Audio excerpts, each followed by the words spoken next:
Hi, I'm Bijoy Nair, former officer, Food Corporation of India. Welcome to the new video of current affairs. First news is cookies or groups end shutdown of Manipur's national highways. ഈ news എന്ന് പറയുന്നത് ഇതൊരു happy news ആണ് because Manipur is one of the problematic states of India, but Manipur is an integral part of India. If a problem persists in any part of India, that will be a headache for the entire Indians. നമ്മളുടെ integrity, നമ്മളുടെ national ഇന്റഗ്രേഷനൊക്കെ ബാധിക്കുന്ന വിഷയമാണ്. അപ്പം നമ്മളൊക്കെ consider ചെയ്യുന്ന it is in north east, that is a different geographical location of India. It is not going to affect us in any way. അങ്ങനെ ചിന്തിക്കാൻ പറ്റുമോ നമുക്ക്? നമ്മളുടെ രാജ്യത്തിന്റെ, നമ്മളുടെ പിന്നെ യൂണിയൻ ആൻഡ് ഇറ്റ്സ് ടെറിട്ടറീസ് എന്ന് പറയുന്നിടത്ത് കോൺസ്റ്റിറ്റ്യൂഷൻ തന്നെ എഴുതി വെച്ചിട്ടുണ്ട് ഇന്ത്യയുടെ സോവറിനിറ്റി എവിടം വരെ എക്സ്റ്റെൻഡ് ചെയ്യുന്നു അതെല്ലാം ഇന്ത്യയാണ്. അത് ആ ഇന്ത്യക്കകത്ത് എന്ത് നടന്നാലും നമ്മളെ ബാധിക്കുന്ന വിഷയമാണ്. അപ്പൊ നമ്മളെ ഓരോരുത്തരെയും ബാധിക്കുന്ന വിഷയമാണ്. അവിടുത്തെ കുക്കീസോ കമ്മ്യൂണിറ്റിയും അവിടുത്തെ മെയ്റ്റി കമ്മ്യൂണിറ്റിയും ബ്രദർഹുഡിൽ താമസിക്കേണ്ടത് ഇന്ത്യക്കാരുടെ ഓരോരുത്തരുടെയും ആവശ്യമാണ്. അപ്പോ now the government is moving in the right direction. Government imposed the president's rule in Manipur, and Ajay Kumar Bella is ably handling the situation there.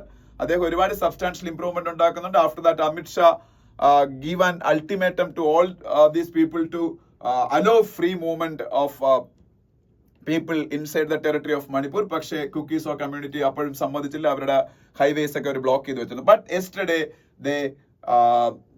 they accepted the demand of the government. They hence shut down of Manipur's national highways. Now people can move freely throughout the territory of Manipur. പക്ഷെ അപ്പോഴും problems ഒക്കെ വീണ്ടും കാണും. കാര്യം Manipur ethnic divide അത്രത്തോളം deepen ആയിട്ടുള്ള ഒരു state ആണ്. ഞാൻ ജനിച്ച് പത്രം വായിക്കാൻ തുടങ്ങിയ സമയം തൊട്ടേ Manipur was under many problems. അപ്പം AFSP ഒക്കെ അതുകൊണ്ടാണ് മണിപ്പൂരിൽ നിലനിൽക്കുന്നത്. AFSP means armed forces special power act. Armed forces special power act. അപ്പൊ anyways it is a very, very positive development for Manipur and its people and for the whole country also.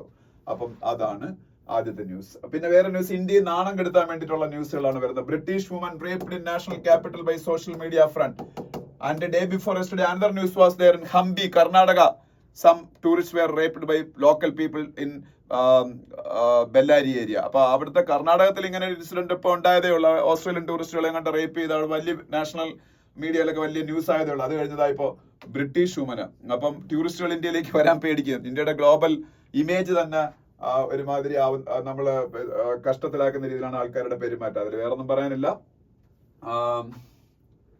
പിന്നെ ഇവിടെ ഒന്നും നമുക്ക് ആവശ്യമുള്ള news ഒന്നുമില്ല. താഴോട്ട് വരുമ്പം വേറൊരു കോമഡിയാണ്. TN opts for Tamil letter, റൂ എന്നുള്ള Tamil letter instead of rupee in budget logo. ഈ റുപ്പി ലോഗോ എന്ന് പറയുന്ന സംഭവം ഉണ്ടല്ലോ, ഇതാ ഈ കാണുന്ന ലോഗോ, ഇന്ത്യയുടെ റുപ്പിയുടെ ലോഗോ, that was designed by a Tamilian only. അദ്ദേഹത്തിന്റെ പേര് ഉദയകുമാർ എന്നാണ്. നമ്മളൊക്കെ ഒരു സമയത്ത് കാണാതെ പഠിച്ചിട്ടുള്ളത്. 2010 അത് നമ്മളത് ഇന്ത്യ അഡോപ്റ്റ് ചെയ്യുന്നത് ഈ ഒരു റുപ്പിയുടെ ലോഗോ. അപ്പോ അത് IIT-യിലെ ഒരു പ്രൊഫസർ കണ്ടായിരുന്നു അദ്ദേഹം. ഇപ്പോഴും എനിക്കൊന്ന് IIT-യിലാണ് അദ്ദേഹം വർക്ക് ചെയ്യുന്നത്. അപ്പൊ and also he is a son of A former DMK MLA. ഈ സ്റ്റാലിന്റെ പിന്നീട് പാർട്ടിയായ DMK-യുടെ ഒരു MLA-യുടെ മകനാണ്. പഴയ MLA-യുടെ, ഇപ്പോഴത്തെ അല്ല, ഫോമർ MLA-യുടെ. അപ്പൊ അങ്ങനെയുള്ള ഒരാളത് ഇത് ഡിസൈൻ ചെയ്തത്. പക്ഷെ since the script is in Devanagari ഹിന്ദിയുടെ സ്ക്രിപ്റ്റ് ദേവനാഗരിയാണ്. അതായതുകൊണ്ട് സ്റ്റാലിൻ ഇത് മാറ്റിയതാ ഇതാക്കി തമിഴ് ലെറ്ററായ റൂ എന്ന് പറയുന്ന ലെറ്റർ ആക്കി റുപ്പയുടെ സിമ്പല്. അപ്പൊ നമ്മുടെ ഇന്ത്യൻ കറൻസിക്കകത്ത് 500 റുപ്പയെ എന്ന് എഴുതി വെച്ചിട്ടുണ്ട് 500 രൂപയുടെ നോട്ടില്. അപ്പം ആ നോട്ട് ഉപയോഗിക്കായിരിക്കുമോ? റിസർവ് ബാങ്ക് ഓഫ് ഇന്ത്യ എന്ന് വലുതായിട്ട് ഇംഗ്ലീഷിലും എഴുതിയിട്ടുണ്ട്, ഹിന്ദിയിലും എഴുതിയിട്ടുണ്ട്. എന്ത് കഷ്ടമാണെന്നാണ്. ഓക്കെ, അപ്പൊ എന്തായാലും ഇങ്ങനെ ഒരു സംഭവം തമിഴ്നാട്ടിൽ നടന്നു. ഇനി സ്വന്തമായിട്ട് കറൻസി കൂടെ ഉണ്ടാക്കുമായിരിക്കും. Whatever it may be, it is a stupidity. അതിനപ്പുറം ഒന്നും പറയാനില്ല.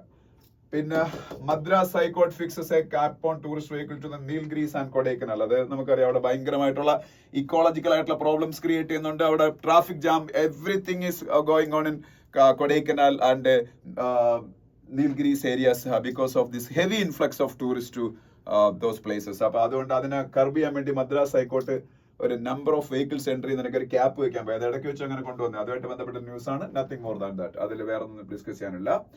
Then UN accuses Israel of genocidal act sexual violence in Gaza. UN-ന്റെ പുതിയ റിപ്പോർട്ട് പറയുന്നത് Israel used even sexual violence in Gaza as a weapon of war. അത് and also അവിടുത്തെ fertility കുറയ്ക്കാൻ നോക്കി, അവിടെ പ്രഗ്നന്റ് ആയിട്ടുള്ള സ്ത്രീകൾക്ക് ചികിത്സ നിഷേധിച്ചു.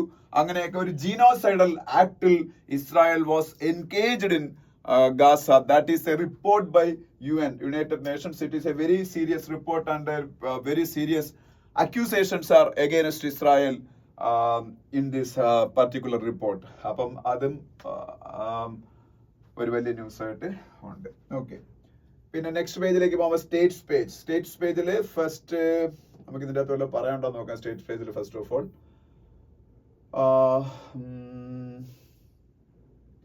ഇല്ല, ഇവിടെ നമുക്ക് ഈ ന്യൂസിലൊന്നും പറയാനില്ല. എല്ലാം പക്ക സ്റ്റേറ്റ് ന്യൂസുകളാണ്. ഡീലിമിറ്റേഷൻ എക്സർസൈസ് ആയിട്ട് ബന്ധപ്പെട്ട മീറ്റിംഗ് ഒക്കെ സ്റ്റാലിൻ നടത്താൻ പോകുന്നതിനെ കുറിച്ച് ഉള്ള ന്യൂസ് ഉണ്ട്. അതില് പഞ്ചാബ് ബേസ്ഡ് ആയിട്ടുള്ള അകാലിദൾ എന്ന് പറയുന്ന പാർട്ടി അറ്റൻഡ് ചെയ്യാൻ പോകണമെന്നൊക്കെ ഉണ്ട്. Akali Dal is a regional party in Punjab, mainly belongs to Sikh community. ഇപ്പൊ ഇവിടെ മുസ്ലിം ലീഗ് എന്ന് പറഞ്ഞ പാർട്ടിയിൽ mainly predominantly 99% of members of that party are Muslims. Likewise, in Punjab, there is one party, Akali-Dal. They ruled Punjab for many years. Now they are not in the picture. Now their power has substantially reduced after the entry of Aam Aadmi Party in Punjab. That Akali-Dal party, mainly represented by Sikh community, and they are going to attend the delimitation meeting called by Tamil Nadu Chief Minister M.K. Stalin. That is a news. Then Jadavpur University loses Institute of Eminence status. Jadavpur University is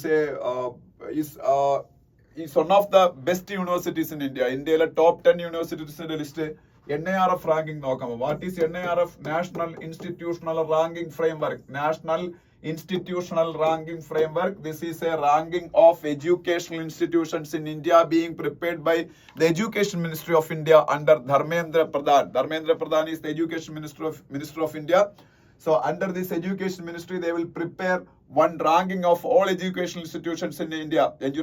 Best engineering colleges, best universities, best medical colleges, best nursing colleges, best law universities, best B schools. Everything is there in NIRF. In NIRF ranking, in the top 10 universities category, this Jadavpur University also features. എനിക്ക് തോന്നുന്നു Jadavpur university കൊൽക്കത്തയിലാണെന്ന് തോന്നുന്നു. പക്ഷെ അത് അവർക്ക് അവിടുത്തെ state government കൊടുക്കുന്ന budgetary allocation കുറഞ്ഞത് കൊണ്ട് അതിന് ഇൻസ്റ്റിറ്റ്യൂട്ട് ഓഫ് എമിനൻസ് എന്ന് പറയുന്ന സ്റ്റാറ്റസ് UGC എടുത്ത് കളഞ്ഞു. ഇൻസ്റ്റിറ്റ്യൂട്ട് ഓഫ് എമിനൻസ് എന്ന് പറയുന്ന സ്റ്റാറ്റസ് ജാദവ്പൂർ യൂണിവേഴ്സിറ്റിയുടെ. ജസ്റ്റ് അറിഞ്ഞിരിക്കുക. പിന്നെ ANRC BJP government in Puducherry to follow 3-language policy. That is actually very important news because you all know Puducherry is actually a separate union territory, but Tamilians are mainly living in Puducherry also. So Puducherry administration is being handled by BJP and AINRC. AINRC is a regional party in Puducherry, but they are going to implement NEP in letter and spirit in Puducherry. That's why they are going to implement 3-language policy there. But Tamil Nadu is vehemently opposing this 3-language policy. They will adopt only 2-language policy. That is the stance of the DMK government. There they will teach only Tamil and English in schools. Their main point of contention is that. അപ്പൊ അതേ സമയത്ത് ഇതേ തമിഴിയൻസ് ഉള്ള സ്ഥലമാണ് പുതുച്ചേരി. അവിടെ 3-language policy under NEP നടപ്പാക്കാൻ പോയത്. അതൊരു വലിയ ന്യൂസ് ആയിട്ട് ഉണ്ട്. അത് ആണ് ഇതിൽ പറയാനുള്ള ആ ഒരു ന്യൂസ്. വേറെ ഒന്നും അതിൽ പറയാനില്ല.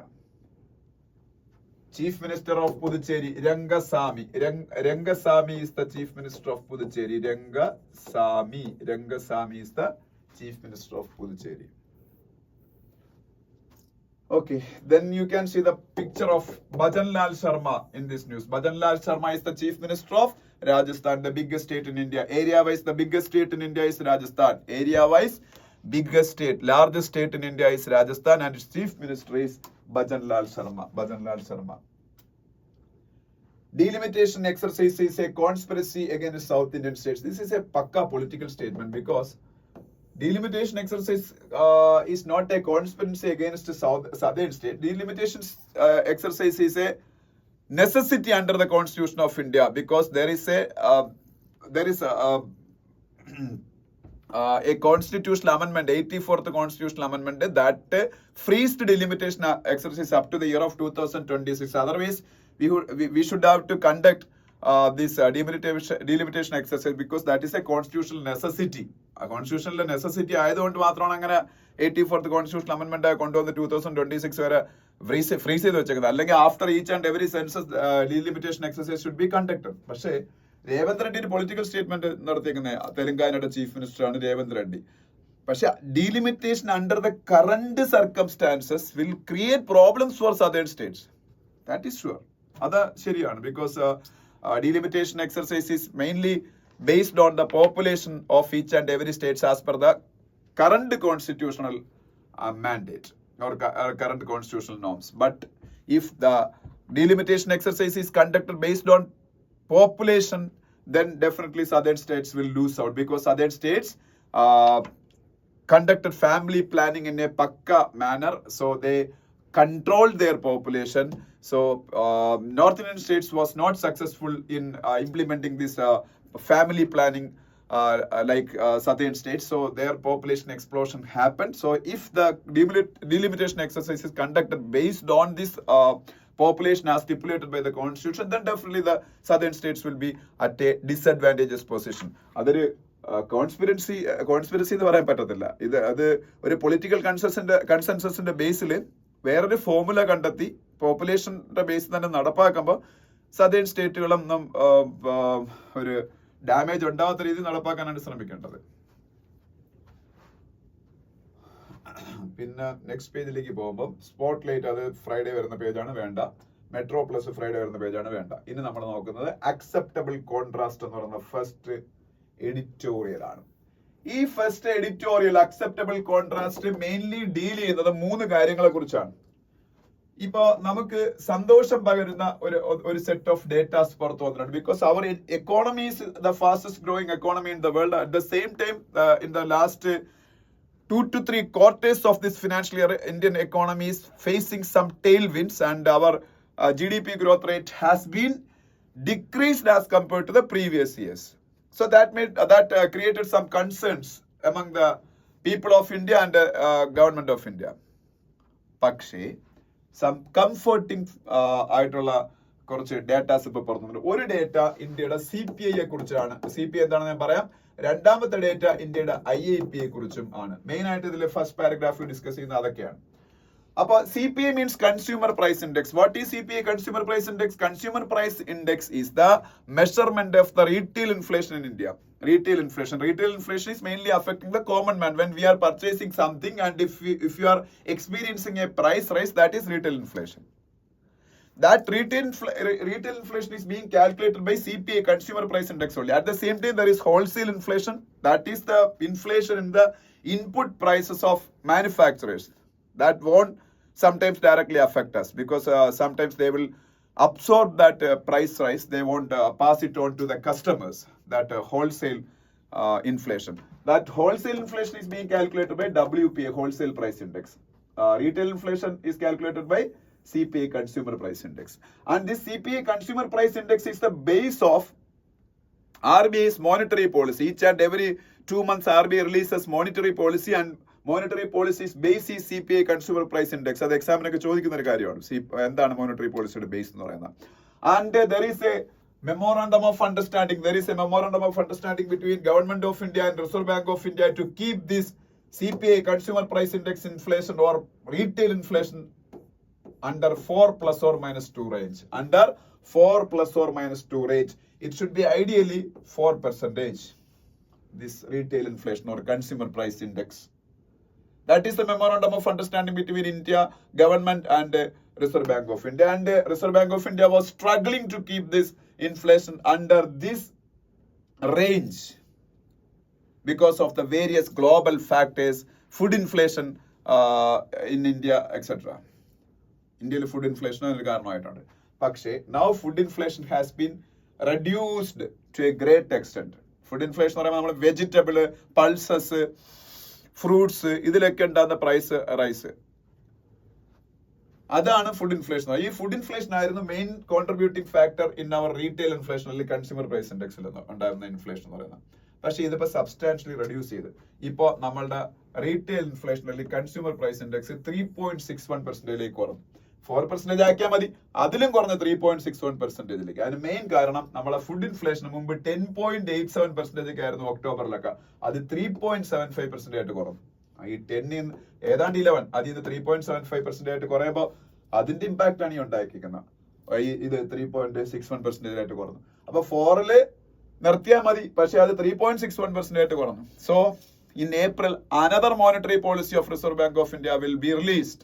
In that, Reserve Bank of India will safely, they can reduce the repo rate of India by another 25%. Now, previously repo rate was 6.5%. അത് 6.25% ആയിട്ട് കഴിഞ്ഞ മോണിറ്ററി പോളിസി കുറച്ചു. അത് വീണ്ടും ഒന്നുകൂടെ കുറച്ച് 6% മാറ്റാനുള്ള ചാൻസ് ഉണ്ട്. എന്താണ് റിപ്പോ റേറ്റ്? റിപ്പോ റേറ്റ് എന്ന് പറയുന്നത് ഇന്ത്യയുടെ റിസർവ് ബാങ്കിൽ നിന്ന് ഇന്ത്യയിലെ കൊമേഴ്സ്യൽ ബാങ്കുകൾ ലോൺ എടുക്കുമ്പോൾ അതിന് ഈടാക്കുന്ന ഇൻട്രസ്റ്റ് റേറ്റ് ആണ് റിപ്പോ റേറ്റ്. ഇന്ത്യയുടെ സെൻട്രൽ ബാങ്കായ RBIയുടെ കയ്യിൽ നിന്ന് ഇന്ത്യയുടെ കൊമേഴ്സ്യൽ ബാങ്കുകൾ ഷോർട്ട് ടൈം ലോൺ എടുക്കുമ്പോൾ അതിന് ഈടാക്കുന്ന ഇൻട്രസ്റ്റ് റേറ്റ് ആണ് repo rate. If the repo rate is high, then definitely our loan rates will also be high. എന്താ കാര്യം? അവർ ഈ ലോൺ എടുത്തിട്ട് നമുക്കല്ലേ ലോൺ തരുന്ന. അപ്പൊ അതിന്റെ റിപ്പോ റേറ്റ് ഹൈ ആണെങ്കിൽ നമ്മളുടെ ഇൻട്രസ്റ്റ് റേറ്റ് ഹൈ ആയിരിക്കും. That will affect economic growth. നമ്മൾ ലോണിന്റെ ഇൻട്രസ്റ്റ് റേറ്റ് ഹൈ ആയിരിക്കുന്ന സമയത്ത് നമ്മൾ ലോൺ എടുക്കുമോ? ആ ലോൺ എടുക്കൽ കുറയൂലേ? അപ്പൊ നമ്മുടെ എക്കണോമിക് ഗ്രോത്തിനെ ഇത് ബാധിക്കും. അപ്പൊ അതിന് വേണ്ടിയിട്ടാണ് ഈ റിപ്പോ റേറ്റ് കുറച്ചുകൊണ്ട് വരുന്നത്. ലോൺ ചീപ്പർ ആവാൻ വേണ്ടി, നമ്മൾ ലോൺ എടുക്കുന്നത് ചീപ്പർ ആവാൻ. അപ്പൊ അത് വീണ്ടും ചീപ്പ് ആവാനുള്ള സാധ്യതയുണ്ട്. Since our consumer price index based inflation has been decreased to 3.61%. That is a very, very good positive development for Indian economy. അതാണ് ഒന്നാമത്തെ. രണ്ടാമത്തെ വെച്ചാൽ IIP യെ കുറിച്ചാണ് പറഞ്ഞേക്കുന്നത്. ഞാൻ ഇവിടെ പറഞ്ഞ IIP means index of industrial production. എന്താണ് IIP? Index of industrial production. Index of industrial production എന്ന് പറയുന്നത് ഇന്ത്യയുടെ ഇൻഡസ്ട്രിയൽ സെക്ടറിന്റെ ഗ്രോത്ത് റേറ്റ് കാൽക്കുലേറ്റ് ചെയ്യും. മൊത്തം ഇൻഡസ്ട്രിയൽ സെക്ടറിന്റെ ഗ്രോത്ത് റേറ്റ് കാൽക്കുലേറ്റ് ചെയ്യും. Industrial sector is very important. There are 3 sectors for our Indian economy: primary sector, secondary sector and tertiary sector. Primary sector means agriculture and allied activities, fisheries, animal husbandry, etc. Maximum number of people are engaging in primary sector. But at the same time, the contribution from the primary sector is least to the Indian GDP as compared to the secondary and tertiary sectors. Maximum contribution is coming from the tertiary sector. The another name of tertiary sector is service sector. The IT industry, hospitals, hotels, schools, restaurants, everything comes under service sector or tertiary sector. So more than 50% of Indian GDP contribution comes from the tertiary sector of Indian economy. പഠിച്ചു വെച്ചോളാം, പരീക്ഷയ്ക്ക് ചോദിക്കും. ഏറ്റവും കൂടുതൽ Indian GDP contribution വരുന്നത് ഏത് സെക്ടറിൽ നിന്നാണ്? Tertiary സെക്ടറിൽ നിന്നാണ്. Okay, more than 50%. Then comes the secondary sector, that is the manufacturing sector. It is very important. So the performance of the manufacturing sector is being calculated using IIP, Index of Industrial Production. And this IIP, Index of Industrial Production growth rate is now 5%. ഇത് കഴിഞ്ഞ കുറെ മാസത്തില് ഏറ്റവും കഴിഞ്ഞ 8 monthsല് കഴിഞ്ഞ 8 മാസത്തെ ഏറ്റവും highest ഈ IIP ഫിഗർ ആണ്. ദിസ് 5% ഗ്രോത്ത് എന്ന് പറയുന്നത്. IIP ഗ്രോത്ത് റേറ്റ് ആണ് 5% growth rate. That is very very good. എന്താണ് കാര്യം? നമുക്ക് ഏറ്റവും കൂടുതൽ ആൾക്കാർക്ക് ക്വാളിറ്റി ജോബ് കൊടുക്കുന്ന ഒരു സെക്ടർ നമ്മുടെ സെക്കൻഡറി സെക്ടർ ആണ്. ക്വാളിറ്റി ജോബ് എന്ന് പറയുമ്പോൾ ഇപ്പൊ പ്രൈമറി സെക്ടറിൽ അഗ്രികൾച്ചറിലൊക്കെ ഒരുപാട് ആൾക്കാർ എൻഗേജ് ചെയ്യുന്നുണ്ട്. ഡെയിലി ജോലി ഉണ്ടാ, സീസണലല്ലേ ആ ജോലിയൊക്കെ. അതേസമയത്ത് ഇൻഡസ്ട്രിയൽ സെക്ടറിൽ ഒരു മാനുഫാക്ചറിംഗ് ജോബിൽ എൻഗേജ് ചെയ്തിരിക്കുന്ന ആളിന് ആ കമ്പനിയിൽ അതൊരു ഡെയിലി ജോബ് ആയിരിക്കും. മിക്കവാറും അത് ഫോർമൽ ജോബ് ആയിരിക്കാൻ സാധ്യതയുണ്ട്. ഇൻഫോർമൽ ജോബുകൾ ഒരുപാട് ഇൻഡയറക്ട്ലി ജനറേറ്റ് ചെയ്യപ്പെടും. അപ്പം അതുകൊണ്ട് തന്നെ ഈ എക്സ്പാൻഷൻ എപ്പോഴും വലുതായി വരണം. ഇപ്രാവശ്യം അത് 5% ആണ് as compared to the previous months expansion എന്ന് പറയുന്നത്. കഴിഞ്ഞ 8 മാസത്തെ ഏറ്റവും വലിയ ഗ്രോത്ത് റേറ്റ് ആണ്.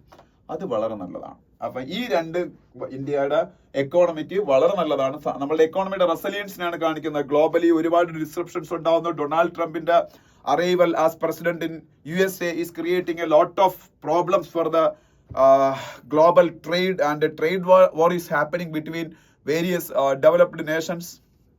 But at the same time, Indian economy is showing a very strong resilience against all these turbulences in the world. അപ്പൊ അത് വളരെ നല്ലതാണ്. അതേ സമയത്ത് ഇത് കോൺട്രാസ്റ്റ് എന്ന് പറയുന്ന കാര്യമുണ്ട്. Indian stock market is in a free fall. If you look at the Sensex, Nifty, everything is in a free fall. ഏതാണ്ട് 15-20% ഒക്കെ അതിന്റെ ഹയസ്റ്റ് ലെവലിൽ നിന്ന് ബോംബെ സ്റ്റോക്ക് എക്സ്ചേഞ്ചിന്റെ ഇൻഡെക്സ് ആയ സെൻസെക്സ് ഫോൾ ചെയ്തു, നാഷണൽ സ്റ്റോക്ക് എക്സ്ചേഞ്ചിന്റെ ഇൻഡെക്സ് ആയ നിഫ്റ്റി ഫോൾ ചെയ്തു. അതുകൊണ്ട് തന്നെ ഇന്ത്യയിലെ മ്യൂച്വൽ ഫണ്ടുകളിലേക്ക് സിപ്പ് വഴിയുള്ള നിക്ഷേപം, zip means systematic investment plans, you can pay small amount monthly,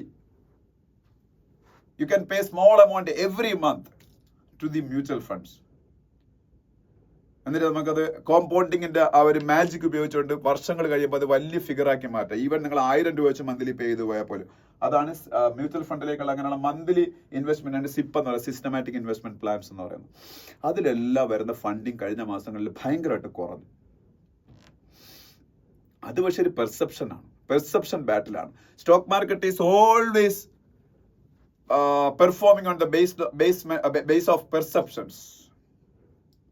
അപ്പൊ അതുകൊണ്ട് തന്നെ അത് വലിയ കാര്യമാക്കേണ്ട ആവശ്യമില്ല. അത് മാറും. അടുത്ത മാസങ്ങളിൽ സ്റ്റോക്ക് മാർക്കറ്റ് നന്നായിട്ട് പെർഫോം ചെയ്ത് അത് മാറും. അതുകൊണ്ടാണ് ഈ എഡിറ്റോറിയലിന്റെ പേര് അക്സെപ്റ്റബിൾ കോൺട്രാസ്റ്റ് എന്ന് കൊടുത്തേക്കുന്നത്. ഈ സ്റ്റോക്ക് മാർക്കറ്റിലെ പ്രശ്നം നമ്മൾ പേടിക്കേണ്ട ആവശ്യമില്ല. That stock market will rebound after some time. That is the history of Indian stock market. If you study the last 30 years of performance of Indian stock market, it always give long term growth only. So അതുകൊണ്ട് അതിനെക്കുറിച്ച് worry ആവേണ്ട ആവശ്യമില്ല. അതാണ് acceptable contrast എന്ന് പേര് വരാൻ കാരണം.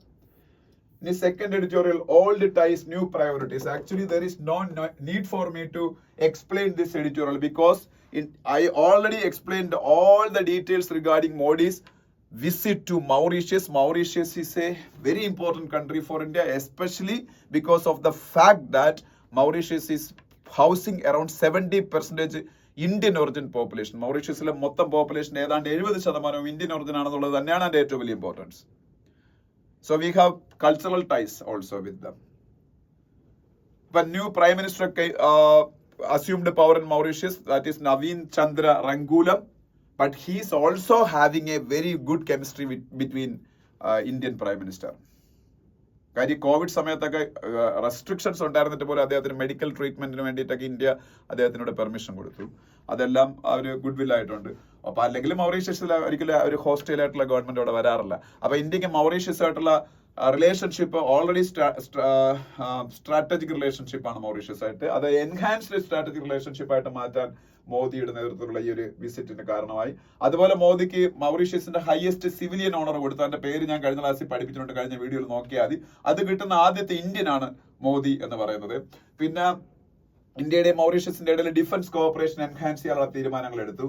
അതുപോലെ പിന്നെ മൗറീഷ്യസിന്റെ പാർലമെന്റ് ബിൽഡിംഗ് 487 കോടി രൂപയുടെ ക്രെഡിറ്റ് ഫെസിലിറ്റിയോടെ കൺസ്ട്രക്ട് ചെയ്ത് കൊടുക്കാൻ നമ്മൾ തീരുമാനിച്ചു. അതുപോലെ ഷാഗോസ് എന്ന് പറയുന്ന ഐലൻഡ് ഉണ്ട്, ഷാഗോസ്. ഈ ഐലൻഡിലാണ് ഡീഗോ ഗാർഷ്യ എന്ന് പറയുന്ന US-ന്റെ നേവൽ ബേസ് ഒക്കെ നിൽക്കുന്നത്. ഈ ഷാഗോസ് ഐലൻഡ് ആക്ച്വലി UK-യുടെ അധീനതയിലായിരുന്നു. പക്ഷെ അത് കൊളോണിയൽ പവർ ആയിരുന്നല്ലോ UK ഒരു സമയത്ത്. പക്ഷെ ഇതിന്റെ സോവറിനിറ്റി ഇപ്പോ ഇവരുടെ കയ്യിലാണ്. ആരെയിലാണ്? മൗറീഷ്യസിന്റെ കയ്യിലാണ് ഷാഗോസ് ഐലൻഡ് ഇപ്പോഴും. പക്ഷേ എന്തൊക്കെയോ ഡിസ്പ്യൂട്ടുകൾ ഇതിന്റെ പേരിൽ UK-യും US-ഉം മൗറീഷ്യസും ആയിട്ടൊക്കെ ഉണ്ട്. അപ്പൊ പക്ഷേ ഷാഗോസ് ഐലൻഡിലെ കംപ്ലീറ്റ് സോവറിനിറ്റി മൗറീഷ്യസിന് തന്നെ കിട്ടാൻ വേണ്ടിയിട്ടുള്ള complete support India openly announce ചെയ്ത് കഴിഞ്ഞു. UK-യും ഒക്കെ ഇന്ത്യയുടെ ഫ്രണ്ട്സ് ആണെങ്കിലും ഇതിന്റെ കാര്യത്തിൽ ഇന്ത്യ മൗറീഷ്യസിനൊപ്പം നിൽക്കുള്ളൂ പറഞ്ഞു കഴിഞ്ഞു. അതുപോലെ അവിടെ ഒരു മെട്രോ റെയിൽ പ്രോജക്റ്റിന് നമ്മൾ പിന്നീട് സപ്പോർട്ട് ചെയ്യാൻ തീരുമാനിച്ചു. അവിടുത്തെ പുതിയ സുപ്രീം കോർട്ട് ബിൽഡിങ്ങിന് വേണ്ട സപ്പോർട്ട് കൊടുക്കാൻ നമ്മൾ തീരുമാനിച്ചു. അതുപോലെ ട്രേഡ് എൻഹാൻസ് ചെയ്യാനുള്ള കുറെ കാര്യങ്ങളൊക്കെ ഇവിടെ പറയുന്നുണ്ട്. അങ്ങനെ കുറെ കാര്യങ്ങൾ. അപ്പൊ അത് ഓൾറെഡി ചൈനയും ഈ രീതിയിൽ അവിടെ മൗറീഷ്യസുമായിട്ട് വലിയ ബന്ധമാണ്. അവർ ഫ്രീ ട്രേഡ് അഗ്രിമെന്റ് ഒക്കെ ഉണ്ട് മൗറീഷ്യസുമായിട്ട്. ഇന്ത്യയെക്കാളും കൂടുതൽ വ്യാപാരം കച്ചവടമൊക്കെ മൗറീഷ്യസുമായിട്ട് ഉള്ളത് ചൈനയ്ക്കാണ്. പക്ഷെ still India is doing a lot of initiatives. India is starting a lot of initiatives to enhance the relationship between, improve the relationship between India and Mauritius. Mahasagar എന്ന് പറഞ്ഞൊരു പുതിയൊരു, ഈ മഹാസാഗറിന്റെ ഒരു എക്സ്പാൻഷൻ ഉണ്ട്. അത് നിങ്ങൾ പഠിച്ചോളൂ. ഞാൻ മറന്നുപോയി അതെന്താണ്. ഞാൻ ഇന്നലെ വായിച്ചു നോക്കിയതാ. മഹാസാഗർ കണ്ട, ഇതൊരു അബ്രിവേഷൻ ആയതുകൊണ്ടാണ് ഫുൾ ക്യാപിറ്റൽ ലെറ്റർ വന്നത്. സാഗർ എന്ന് പറഞ്ഞാൽ security and growth for all in the region എന്നാണ് സാഗർ. സാഗർ എന്ന് പറഞ്ഞൊരു ഇനിഷ്യേറ്റീവ് ഓൾറെഡി ഉണ്ട്. അത് ഇന്ത്യയുടെ നേതൃത്വത്തിലുള്ളതാണ്. മൗറീഷ്യസ്, മാൽദീവ്സ്, ശ്രീലങ്ക ഒക്കെയാണ് ഇതിന്റെ ബെനിഫിഷ്യറീസ്. സാഗറിന്റെ security and growth for all in the region. ഈ മഹായും കൂടെ അതിന്റെ മുന്നിൽ ചേർത്തപ്പം അതിന്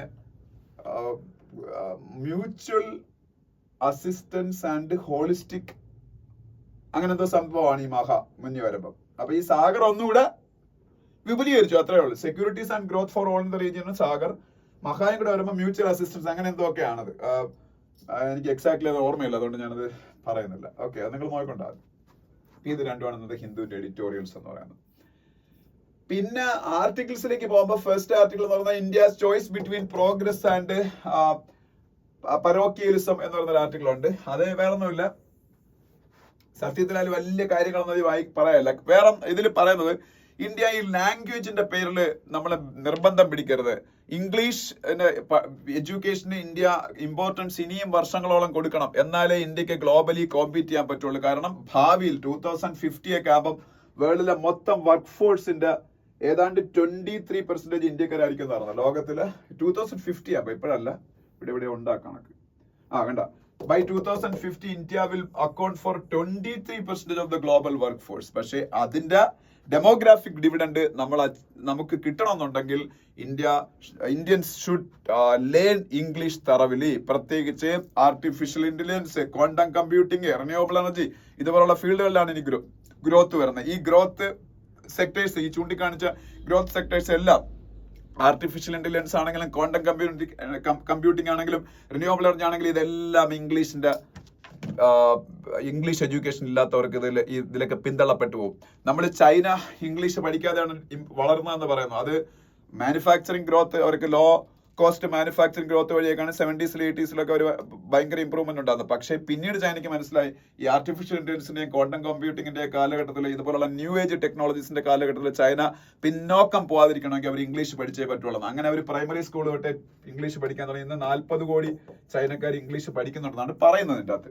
അതുപോലെ വിയറ്റ്നാമിന്റെ കാര്യം പറഞ്ഞുകൊണ്ട്, വിയറ്റ്നാം ഇന്ന് ലോകത്തെ ഏറ്റവും വേഗതയിൽ വളർന്നുകൊണ്ടിരിക്കുന്ന ഒരു ഏഷ്യൻ രാജ്യമാണ് Vietnam. Even if it is A small country, it is becoming one of the biggest manufacturing houses of the world after China, Taiwan, etc.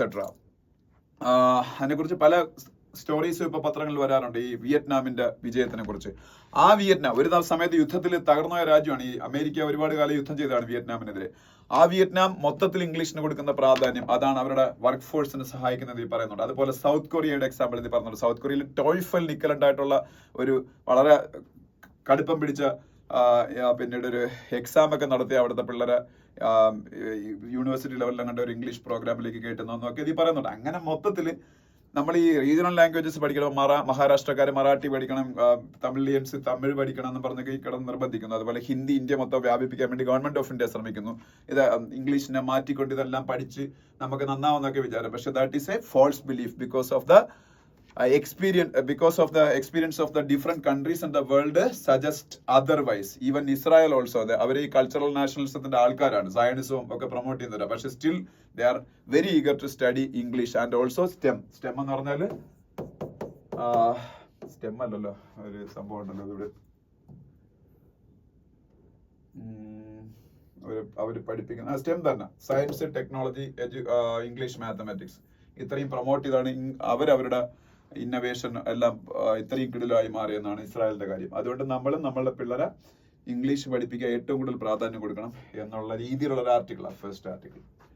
Second article is about the gender budget, bigger allocations, little impact എന്നുള്ള ആർട്ടിക്കിളാണ്. ഇത് gender budget എന്ന് പറഞ്ഞാൽ നമ്മള് ബഡ്ജറ്റില് women എംപവർമെന്റിന് സഹായകമാക്കിയേക്കാവുന്ന സ്കീമുകൾ directly or indirectly സഹായകമായേക്കാവുന്ന സ്കീമുകൾ ഒരുപാട് announce ചെയ്യാറുണ്ട്. അപ്പൊ അതെല്ലാം കൂടെ എടുത്ത് കാൽക്കുലേറ്റ് ചെയ്തിട്ട് മൊത്തം ബഡ്ജറ്റിൽ എത്ര ജെൻഡർ ബഡ്ജറ്റിംഗ് ഉണ്ടെന്ന് നോക്കും. ഇപ്പോ അതൊക്കെ ഈ കാലഘട്ടത്തിൽ വന്ന ചില കാര്യങ്ങളാണ്. അപ്പൊ ഇന്ത്യയുടെ ഇപ്പോഴത്തെ ബഡ്ജറ്റിൽ 4.49 lakh crores ആണ് ജെൻഡർ ബഡ്ജറ്റ് എന്നാ പറയുന്നത്. നിങ്ങൾ മനസ്സിലായോ? ജെൻഡർ ബഡ്ജറ്റ് അത് എഴുതിയൊന്നും വെച്ചേക്കത്തില്ല. സ്ത്രീകളുടെ ഉന്നമനത്തിന് വേണ്ടി സഹായകമായേക്കുന്നത്, അത് പുരുഷന്മാർക്ക് കൂടെ വേണ്ടിയുള്ള സ്കീമും ആവാം, പക്ഷെ അതിൽ സ്ത്രീ ഉന്നമനത്തിന് വേണ്ടിയുള്ള ഇൻഡയറക്റ്റ് ആയിട്ടെങ്കിലുള്ള സംഭവങ്ങൾ അതിൻ്റെ അകത്ത് കാണും. ഇനി ഡയറക്ട്ലി വിമൻ എംപവർമെന്റിന് വേണ്ടിയുള്ള കാര്യങ്ങളുള്ള സ്കീമുകൾ വേറെ ഒരുപാടുണ്ട്. ഇതെല്ലാം കൂടെ എടുത്ത് കാൽക്കുലേറ്റ് ചെയ്ത് നോക്കുമ്പോൾ ടോട്ടൽ എത്ര വരും എന്നുള്ളതാണ് ജെൻഡർ ബഡ്ജറ്റ് എന്ന് പറയുന്നത്. ഇപ്പൊ പ്രീവിയസ് ഇയേഴ്സിലേക്ക് നോക്കുകയാണെങ്കിൽ 2022-23 1,71,000 crores ഉള്ളായിരുന്നു. 23-24 2,38,000 crore ആയി. 24-25 അപ്പൊ 3,27,000 crore ആയി. 25-26 ഈ വർഷമായപ്പോൾ ഇത് 4,49,000 crore ആയി. എന്തുമാത്രം സബ്സ്റ്റാൻഷ്യൽ ഇൻക്രീസ് ആണ് ജെൻഡർ ബഡ്ജറ്റിലുള്ളത്. ഒരു എക്സാമ്പിൾ പറയട്ടെ. ജെൻഡർ ബഡ്ജറ്റിന്റെ വരുന്ന ഒരു സ്കീം. ഇപ്പൊ പ്രധാനമന്ത്രി ആവാസ് യോജന വീട് കൊടുക്കാനുള്ള സ്കീമാണ്. പക്ഷെ ഈ വീട് കൊടുക്കുന്നവർ ശ്രദ്ധിച്ചിട്ടുണ്ട്, സ്ത്രീകളുടെ പേരിലാണ്. സ്ത്രീകളുണ്ട്, ആ വീട്ടിലൊരു ഗൃഹനാഥ ഉണ്ടെന്നുണ്ടെങ്കിൽ അവരുടെ പേരിലെ വീട് കൊടുക്കൂ, even if it is A rural house or urban house. PMAY റൂറലും ഉണ്ട്, PMAY അർബനും ഉണ്ട്. പ്രധാനമന്ത്രി ആവാസ് യോജന റൂറലും അർബനും ഉണ്ട്. വിമനിന്റെ പേരിലേക്ക് കൊടുക്കും.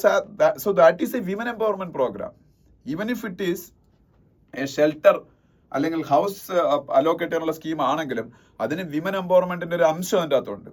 അല്ലെ പ്രധാനമന്ത്രി ഉജ്ജ്വല യോജന. വാട്ട് ഈസ് പ്രധാനമന്ത്രി Ujjwala Yojana? PMUY. Pradhan Mantri Ujjwala Yojana is a scheme to provide cooking gas connection to families, BPL families. But that cooking gas connection will also be in the name of the female lead of that house. That is so a women empowerment program. So that is also a part of gender budget. അങ്ങനെ കുറെ ഉണ്ട് തൊഴിലുറപ്പ് പദ്ധതിയിൽ, എല്ലാത്തിലും വരുന്നുണ്ട്. അപ്പം just example പറഞ്ഞേ ഉള്ളൂ. പക്ഷെ ഇത്രയും ഫണ്ടിങ് ഭയങ്കരമായിട്ട് വരുന്നുണ്ടെങ്കിലും പലപ്പോഴും സ്ത്രീകളുടെ ഉന്നമനം ആ രീതിയിൽ നടക്കുന്നില്ല. അതിന്റെ കാരണങ്ങളാണ് ഇത് പറഞ്ഞേക്കുന്നത് ഇതിൻ്റെ അകത്ത്. ഒന്നാമത്തെ കാര്യം നിങ്ങളത് വായിച്ചു നോക്കൂ, അതെനിക്കത് എല്ലാവരും പറഞ്ഞിരിക്കാനുള്ള സമയമല്ല. ഫസ്റ്റ് റീസൺ, ഈ സ്കീമുകളൊക്കെ ഉണ്ടായിരുന്നതിന്റെ വിമൻ എംപവർമെന്റ് അതനുസരിച്ച് നടക്കാത്തതിന്റെ കാരണം ഡിജിറ്റൽ ലിറ്ററസി ഇല്ലായ്മയാണെന്നാണ് അവർ പറയുന്നത്. കാര്യം ഈ സ്കീംസ് എല്ലാം ഡിജിറ്റലൈസ് ചെയ്ത് കഴിഞ്ഞു. അപ്പൊ ഡിജിറ്റലൈസ് ചെയ്യുമ്പോൾ ഇന്ത്യയിലെ വിമനിൽ ഒരു വലിയൊരു വിഭാഗത്തിൽ ലിറ്ററസിയേ ഇല്ല. ഇപ്പൊ ട്രൈബൽ കമ്മ്യൂണിറ്റീസിന്റെ ഇടയിലുള്ള വിമന്റെ ലിറ്ററസി 49% മാത്രമാണ്, 50% പോലും ഇല്ല. ഇനി മൊത്തം അല്ലാത്ത കമ്മ്യൂണിറ്റി എടുക്കുമ്പോൾ സ്ത്രീകളുടെ ലിറ്ററസി ഏതാണ്ട് 65% ഒക്കെ ഉള്ളൂ. So that lack of literacy വലിയ പ്രശ്നമാണ്. അതിൻ്റെ കൂടെ ഇവർക്ക് പിന്നെ ഡിജിറ്റൽ ലിറ്ററസി ആണോ, അപ്പൊ അവർക്ക് മിഡിൽ മാൻ്റെ സഹായം ഇല്ലാതെ ഇതൊന്നും ആക്സസ് ചെയ്യാൻ പറ്റുന്നില്ല. രണ്ടാമത്തെ കാര്യം, കമ്മ്യൂണിറ്റി ബേസ്ഡ് ആയിട്ട് ഈ സ്കീമിനെയൊക്കെ ലീഡ് ചെയ്യാൻ ആരുമില്ല. ഇപ്പൊ കേരളം എടുക്കുകയാണെങ്കിൽ കുടുംബശ്രീ, അതൊരു വിമൻ എംപവർമെന്റ് പ്രോഗ്രാം ആണെന്ന് പറയാം, പുരുഷന്മാരും ഉണ്ടായിരിക്കും, but still women empowerment program ആണ് കുടുംബശ്രീ. അതൊരു കമ്മ്യൂണിറ്റി ഓറിയന്റഡ് പ്രോഗ്രാം ആയിട്ട് കേരളം നടപ്പാക്കുന്നുണ്ട്. That became a role model for entire India, that Kudumbashree program. But in various other parts of our country, there is no such community oriented initiatives to lead all these schemes of ഈ government of ഇന്ത്യയുടെ ഈ സ്കീംസിനെ lead ചെയ്യാനും implement ചെയ്യാനും അതൊരു വലിയ പ്രശ്നമാവുന്നുണ്ട്. പിന്നെ census ഡേറ്റയുടെ ഇല്ലായ്മ. You all no, India conducted last census in 2011. Now it is 2025. Already 2021 ഒരു സെൻസസ് കണ്ടക്ട് ചെയ്യേണ്ട government of India didn't conduct that census. So ഈ വിമന്റെ കാസ്റ്റ് വൈസ് ഉള്ള, റിലീജിയൻ വൈസ് ഉള്ള ഒക്കെ കണക്കുകൾ പഴയത്, ആ ഡേറ്റ ഔട്ട് ഡേറ്റഡ്. ഇങ്ങനെ ഒരുപാട് റീസൺസ് കൊണ്ടാണ് ഇതിന്റെ കറക്റ്റ് ഇമ്പാക്ട് നമ്മളുടെ വിമന്റെ ഇടയിൽ ഉണ്ടാവാത്ത എന്നുള്ളൊരു രീതിയിലുള്ള ആർട്ടിക്കിളാണ്. ഓക്കെ, പിന്നെ next page is learning Hindi as A third language necessary എന്ന് പറഞ്ഞ് 2 പേരിരുന്ന് സംസാരിക്കുന്നത്. അത് എല്ലാ ഫ്രൈഡേയിലും വരുന്നൊരു സംഭവമാണ്, ഒരു ഇന്റർവ്യൂ പോലെ ഒരു സംഭവമാണ്. ഓക്കെ, പിന്നെ how can India meet its rising power demand. ഇതും നിങ്ങൾ വായിച്ചു വെക്കാൻ നല്ലതാ. ഇന്ത്യ വേൾഡിൽ ഏറ്റവും കൂടുതൽ പവർ ജനറേറ്റ് ചെയ്യുന്ന 3rd കൺട്രിയാണ്. ലോകത്തെ ഏറ്റവും കൂടുതൽ പവർ ജനറേറ്റ് ചെയ്യുന്ന 3rd കൺട്രി ആയിട്ട് ഇന്ത്യ മാറി. Because India made a substantial improvement in the power production during the last 25 years. In 2000, in the beginning of 2000, India was a largely power deficient country. Now India is generating a lot of power, but ഇപ്പോഴും നമ്മൾ power deficiency കണ്ടില്ലെന്ന് പറയാൻ പറ്റത്തില്ല. പക്ഷേ നമ്മളുടെ domestic power consumption, industrial power consumption, everything is growing at a very big pace. So നമ്മൾ ശ്രദ്ധിച്ചില്ലെങ്കിൽ ഭയങ്കര പവർ ഡെഫിഷ്യൻസി 2030 ഒക്കെ ആകുമ്പോൾ ഇന്ത്യക്ക് ഉണ്ടാവും. അപ്പൊ ആ പവർ ഡെഫിഷ്യൻസി ഇല്ലാതാക്കണമെങ്കിൽ ഗവൺമെന്റ് റിന്യൂവബിൾ എനർജി പ്രൊഡക്ഷനിൽ കുറച്ചുകൂടെ പ്രാധാന്യം കൊടുക്കണം. ഇപ്പൊ തന്നെ വലിയ പ്രാധാന്യം കൊടുക്കുന്നത് നിങ്ങൾക്കറിയാം. PM കുസും എന്ന് പറയുന്ന സ്കീമുണ്ട് നമ്മളുടെ സോളാർ പമ്പ് സെറ്റുകളെ കൊടുക്കാൻ വേണ്ടി ഫാമേഴ്സിന്. അതുപോലെ മറ്റേതുണ്ട് PM ബിജലി മുഫ്ത് യോജന അല്ലേ, അങ്ങനെ എന്തോ നമ്മളുടെ സോളാർ പവർ വീടുകളുടെ മുകളിൽ സോളാർ പ്ലാന്റ് സ്ഥാപിക്കാൻ വേണ്ടി ഗവൺമെന്റ് ഫണ്ടിങ് കൊടുക്കുന്നുണ്ട്. പിന്നെ അല്ലാതെ സോളാർ പവർ പ്രൊഡക്ഷൻ ഏതെല്ലാം രീതി ചെയ്യാൻ പറ്റും അതെല്ലാത്തിനും ഗവൺമെന്റ് ഒരുപാട് പ്രാധാന്യം കൊടുക്കുന്നുണ്ട്. And India's target to generate 500 gigawatt of power by 2030. That is an ambitious target. അപ്പം ഇത് 600 gigawatt ആയിട്ട് ഇൻക്രീസ് ചെയ്യണമെന്നൊരു സജഷൻ ഇതിന്റെ അകത്ത് പറയുന്നുണ്ട്. By 2030 government of India wants to generate 500 gigawatt of renewable energy. Solar മാത്രമല്ല വിൻഡും അല്ലാതെ വരും. അത് 600 gigawatt ആക്കുന്നത് നല്ലതായിരിക്കും എന്ന് പറയുന്നുണ്ട്. അതാണ് മെയിൻലി ഇത് പറയുന്ന ഒരു പോയിന്റ് എന്ന് പറയുന്നത്. പിന്നെ നമ്മൾ പക്ഷേ ഇതിന്റെ അകത്ത് പറയാത്തൊരു പോയിന്റ് ഉണ്ട്. ഗവൺമെന്റ് ഇപ്പൊ സ്മോൾ മോഡുലാർ റിയാക്ടേഴ്സ് ഇന്ത്യയിൽ സ്ഥാപിക്കാൻ പോവുകയാണ്. അതിന്റെ ഡിസൈൻ ഫേസ് എല്ലാം കഴിഞ്ഞത് ഇന്നലത്തെ പത്രത്തിൽ ഇന്ത്യയുടെ science and technology minister Jitendra Singh പറഞ്ഞിട്ടുണ്ട്. ആ സ്മോൾ മോഡുലാർ റിയാക്ടർ എന്നുള്ള സംഭവം കുറെ എണ്ണം സ്ഥാപിച്ചുകൊണ്ട് 2047 100 ജിഗാവാട്ട് ന്യൂക്ലിയർ പവർ ഉത്പാദിപ്പിക്കാൻ നമ്മൾ ശ്രമിക്കുന്നുണ്ട്. അതിന്റെ കാര്യം പറയുന്നില്ല. എന്തായാലും ഇന്ത്യയുടെ power requirement is increasing exponentially. That should be met by various means. Out of that, the most environment friendly means will be production of renewable energy, especially solar energy. അതാണ് ഇതിൻ്റെ അകത്ത് പറയുന്നത്. പിന്നെ നെക്സ്റ്റ് പേജ് വേണ്ട, അതിൻ്റെ അടുത്ത പേജിൽ പോകുമ്പോൾ ഇവിടെ ജമ്മു, സത്യത്തിൽ ഈ പേജിൽ നമുക്ക് അങ്ങനെ വലിയ ആവശ്യമുള്ള ന്യൂസ് ഒന്നുമില്ല. പക്ഷേ over 2500 crore financial liabilities to be transferred to Ladakh says Jammu and Kashmir CM Omar. അത് അങ്ങനെ പറയാൻ കാര്യമുണ്ട്. ജമ്മു ആൻഡ് കാശ്മീരിന്റെ ചീഫ് മിനിസ്റ്ററാണ് ഒമർ അബ്ദുള്ള. അദ്ദേഹം പറഞ്ഞേക്കുന്നു ജമ്മു ആൻഡ് കാശ്മീർ യൂണിയൻ ടെറിട്ടറിയുടെ 2500 crore ലയബിലിറ്റീസ്, കടങ്ങൾ ലഡാക്കിലേക്ക് മാറ്റണം. അത് എപ്പോഴും ഒരു സ്ഥലം ബൈഫർക്കേറ്റ് ചെയ്യുമ്പോൾ ഇങ്ങനെയുള്ള പ്രശ്നങ്ങൾ വരും. Telangana was formed in 2014 after bifurcating and divided Andhra Pradesh. After that, residual Andhra Pradesh is remaining. അപ്പോൾ ഇതുപോലുള്ള വിഷയങ്ങളുണ്ടായിരുന്നു. ആ വിഷയം ഇപ്പോഴും കംപ്ലീറ്റ്ലി സോൾവ് ആയിട്ടില്ല. അതേപോലെയാണ് ഈ ലഡാക്ക് ആയിട്ട് കാശ്മീരിനെ രണ്ടായിട്ട് സ്പ്ലിറ്റ് ചെയ്തില്ലേ 2019 ജമ്മു ആൻഡ് കാശ്മീർ എന്നുള്ള യൂണിയൻ ടെറിട്ടറി, ലഡാക്ക്. അതുകൊണ്ട് വന്നൊരു statement.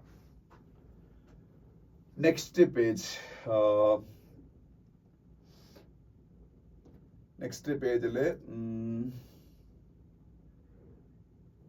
House panel flags gaps in implementation of rural housing scheme. Rural housing scheme എന്ന് പറയാൻ കുറച്ച് മുമ്പേ പറഞ്ഞുള്ളൂ. പ്രധാനമന്ത്രി ആവാസ് യോജന റൂറൽ. പ്രധാനമന്ത്രി ആവാസ് യോജന ഹാസ് 2 components. പ്രധാനമന്ത്രി Awas Yojana rural and Pradhan Mantri Awas Yojana urban. This scheme is mainly for providing pakka houses to all Indian families. By 2024 December 31st was the deadline. Now that deadline was extended by 5 more years. 2029 December ആക്കി മാറ്റി. അതിന്റെ ഈ സ്കീമിൽ rural ഏരിയയിലുള്ള ആൾക്കാർക്ക് 1.2 lakhs rupees government of India കൊടുക്കും വീട് വെക്കാൻ. അതുകൊണ്ട് മാത്രം വീട് വെക്കാൻ പറ്റില്ല. അതായത് സ്റ്റേറ്റ് ഗവൺമെന്റുകൾ അവരുടെ ഒരു ഫണ്ട് കൊടുക്കും. അതെല്ലാം അവിടെ ചേർത്ത് എങ്ങനെയെങ്കിലുമൊക്കെ ഒരു ചെറിയൊരു വീട് തട്ടിക്കൂട്ടും. അതാണ് നടക്കുന്നത്. 1.2 lakh പെർ ഫാമിലിയാണ് ഗവൺമെന്റ് ഓഫ് ഇന്ത്യ കൊടുക്കുന്നത്. പ്ലെയിൻസിൽ, സമതല പ്രദേശങ്ങളിൽ. അതേസമയത്ത് ഹില്ലി ഏരിയാസ്, നോർത്ത് ഈസ്റ്റേൺ സ്റ്റേറ്റുകളിൽ, അതുപോലെ നോർത്ത് ഇന്ത്യയിലൊക്കെ തന്നെ ഉത്തരാഖണ്ഡ്, ഹിമാചൽ പ്രദേശ്, ഇതെല്ലാം ഹില്ലി സ്റ്റേറ്റുകളാണ്. അവിടെ 1.3 lakh കൊടുക്കും. 1.3 lakh. അതുമായിട്ട് ബന്ധപ്പെട്ട ഒരു ന്യൂസ് ആണ്.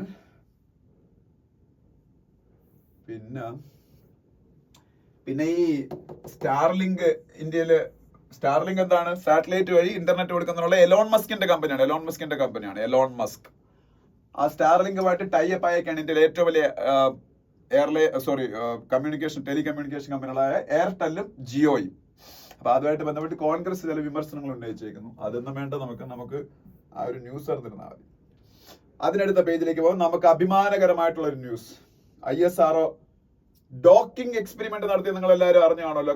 അതിപ്പോ അൺഡോക്കിംഗ് എക്സ്പെരിമെന്റ് നടത്തി. ISRO undock SpaceX satellites in first attempt.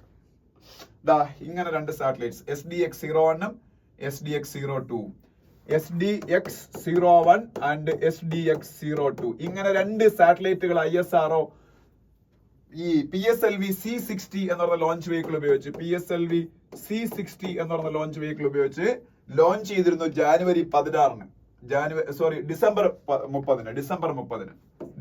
30-നാണ് ഈ PSLV C60 ഉപയോഗിച്ച് SDX-01 SDX-02 ലോഞ്ച് ചെയ്തത്. ഇത് Jan 16-ന് ഇവർ രണ്ടുപേരെയും കൂടെ സ്പേസിൽ വെച്ച് ഡോക്ക് ചെയ്തു, അതായത് കൂട്ടിച്ചേർത്തു. ഇന്നലെ അൺഡോക്കിംഗ് ചെയ്തേക്കാണ്. മാർച്ച് 13-ന് അൺഡോക്കിംഗ് ചെയ്തു. ഈ ഡോക്കിംഗ് ആൻഡ് അൺഡോക്കിംഗ് വളരെ ഇമ്പോർട്ടന്റ് ആണ്. നമ്മുടെ ഭാവിയിൽ ഇന്റർനാഷണൽ സ്പേസ് സ്റ്റേഷനെ ക്രിയേറ്റ് ചെയ്യാൻ പോയാണ്. ഭാരതീയ അന്തരീക്ഷ സ്റ്റേഷൻ എന്നുള്ള പേരിൽ നമ്മളൊരു ഇന്റർനാഷണൽ സ്പേസ് സ്റ്റേഷനൊക്കെ ഉണ്ടാക്കാൻ പോയാ. ഇത് ഇവിടെ നിന്ന് പൊക്കിയെടുത്ത് അവിടെ കൊണ്ടുപോകാൻ പറ്റുമോ? ഇന്റർനാഷണൽ സ്പേസ് സ്റ്റേഷൻ അത്രയും വലിയൊരു സാധനമാണ്. നമ്മൾ അവിടെ കൊണ്ട് ഇതെല്ലാം കൂട്ടിച്ചേർക്കണം. അപ്പോഴാണ് ഈ ഡോക്കിംഗ് അൺഡോക്കിംഗ് ഒക്കെ വേണ്ടി വരുന്നത്. ഇത് ചെയ്യുന്ന, സക്സസ്ഫുള്ളി കണ്ടക്ട് ചെയ്യുന്ന ലോകത്തിലെ 4ാമത്തെ രാജ്യമായിട്ട് ഇന്ത്യ മാറി. എപ്പോഴും നമുക്ക് അഭിമാനം മാത്രം തരുന്ന ISRO വീണ്ടും നമ്മളെ അഭിമാനിപ്പിക്കുന്നു. 4ാമത്തെ രാജ്യം. മുമ്പേ ഇത് ചെയ്ത രാജ്യങ്ങൾ ഏതൊക്കെയായിരിക്കും? Russia, USA and China. India 4ാമത്തെ രാജ്യമായിട്ട്.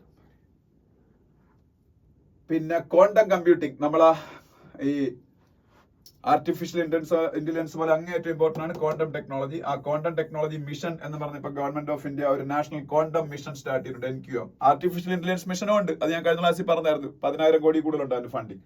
ഈ നാഷണൽ ക്വാണ്ടം മിഷനിൽ ഗവൺമെന്റ് അപ്രൂവ് ചെയ്തേക്കുന്ന ഫണ്ടിങ് 6,000 കോടി രൂപയാണ്. അത് മെയിനായിട്ട് 4 ഹബ്ബുകളാണ് ഈ ക്വാണ്ടം ടെക്നോളജി ഡെവലപ്പ് ചെയ്യാൻ വേണ്ടി ഇന്ത്യയിൽ ഉണ്ടാക്കിയേക്കുന്നത്. ആ 4 ഹബ്ബുകൾ IIT Bombay, IIT Delhi, IIT Madras and IISc Bengaluru. ബാക്കിയെല്ലാം IIT ആണ്. ഇന്ത്യയിലെ ഏറ്റവും ബെസ്റ്റ് യൂണിവേഴ്സിറ്റി ആണ് Indian institute of science Bengaluru, IISc Bengaluru, IIT Bombay, IIT Delhi and IIT Madras. ഇത് 4 പേരാണ് ക്വാണ്ടം ടെക്നോളജി ഡെവലപ്പ് ചെയ്യാനുള്ള ഹബ്ബുകളായിട്ട് ഗവൺമെന്റ് ഓഫ് ഇന്ത്യ സെലക്ട് ചെയ്തേക്കുന്നത്. പിന്നെ ലോകത്തിലെ ഏറ്റവും പൊല്യൂഷൻ കൂടിയ സ്ഥലം ഇവിടെയാണ്, ബൈർണിഹട്ട്. ഇത് മേഘാലയയിലാണ് ബൈർണിഹട്ട്. ആക്ച്വലി ആസാമിന്റെയും കൂടെ കുറച്ച് ഏരിയ അതിൻ്റെ അകത്തുണ്ട്, ബൈർണിഹട്ട്. പിന്നെ PMJAY സ്കീമിനെ കുറിച്ചുണ്ട്. PMJAY എന്താണ്? പ്രധാനമന്ത്രി Jan Arogya Yojana. Pradhan Mantri Jan Arogya Yojana is the biggest government sponsored health insurance program in the world. Pradhan Mantri Jan Arogya Yojana is the biggest government sponsored health insurance program in the world. Under this program, each and every family in the BPL category will be entitled for 5 lakhs rupees of health insurance, which can be utilized for treatment in various private hospitals and government hospitals in India. അതാണ് PMJAY. പിന്നെ നമ്മളുടെ reserve bank of ഇന്ത്യയുടെ governor Sanjay മൽഹോത്രയുടെ ഒരു statement കാണാം. സഞ്ജയ് മൽഹോത്ര, വേറെ ഒന്നും business page പറയാനില്ല. അതിനടുത്ത പേജില് വേൾഡ് പേജ് വരുമ്പോ Putin ceasefire. Already Ukraine agreed for a 30 days ceasefire with Russia when they made a discussion with American officials in Saudi Arabia. Saudi അറേബ്യയിൽ ഉള്ള ഡിസ്കഷന് ശേഷം ഈ യുദ്ധത്തിന് 30 ദിവസത്തേക്ക് വിരാമം കുറിക്കാൻ യുക്രൈൻ സമ്മതിച്ചു. പക്ഷേ റഷ്യ ഇനി കുറച്ചുകൂടെ അതിൽ ക്ലാരിറ്റി വേണമെന്ന് പറഞ്ഞിരിക്കുകയാണ് റഷ്യയുടെ പ്രസിഡന്റ് വ്ളാഡിമിർ പുടിൻ. പിന്നെ പാകിസ്ഥാന്റെ പ്രൈം മിനിസ്റ്റർ ഷഹബാസ് ഷെരീഫിന്റെ ഒരു ഫോട്ടോ ഉണ്ട്. പാകിസ്ഥാനിൽ ബലൂചിസ്ഥാൻ എന്ന് പറഞ്ഞൊരു സ്ഥലമുണ്ട്, ഇന്ത്യയിൽ കാശ്മീർ പോലെ. അത് സെപ്പറേറ്റിസ്റ്റ് ആയിട്ടുള്ള മേഖലയാണ്. അവര് ട്രെയിൻ തട്ടിക്കൊണ്ടുപോയി കുറെ പേരെ കൊല്ലിയൊക്കെ ചെയ്തില്ലേ. ഇപ്പൊ അവരെല്ലാരും ബാക്കിയുള്ളവരൊക്കെ മോചിപ്പിച്ചു. അപ്പം അതുമായിട്ട് ബന്ധപ്പെട്ട ന്യൂസാണ്. Shehbaz Sharif, prime minister of Pakistan.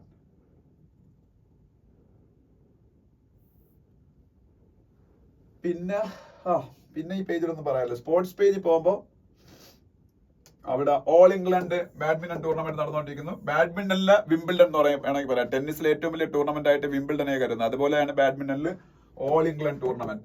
സന്തോഷമുള്ളൊരു കാര്യം, ഇന്ത്യയുടെ ലക്ഷ്യ സെൻ അതിന്റെ ക്വാർട്ടർ ഫൈനലിൽ എത്തി. ഇന്നലെ വേൾഡ് നമ്പർ 2 പ്ലെയറിനെ തോപ്പിച്ചു. അപ്പൊ നല്ല ഫോമിലാണ് Lakshya Sen. He's the best male badminton player from India ഇപ്പോഴത്തെ നിലവിൽ. ഇത്രയാണ് ഇന്നത്തെ ഹിന്ദു ന്യൂസ് പേപ്പർ. അപ്പൊ ബാക്കി നാളെ. Thank you.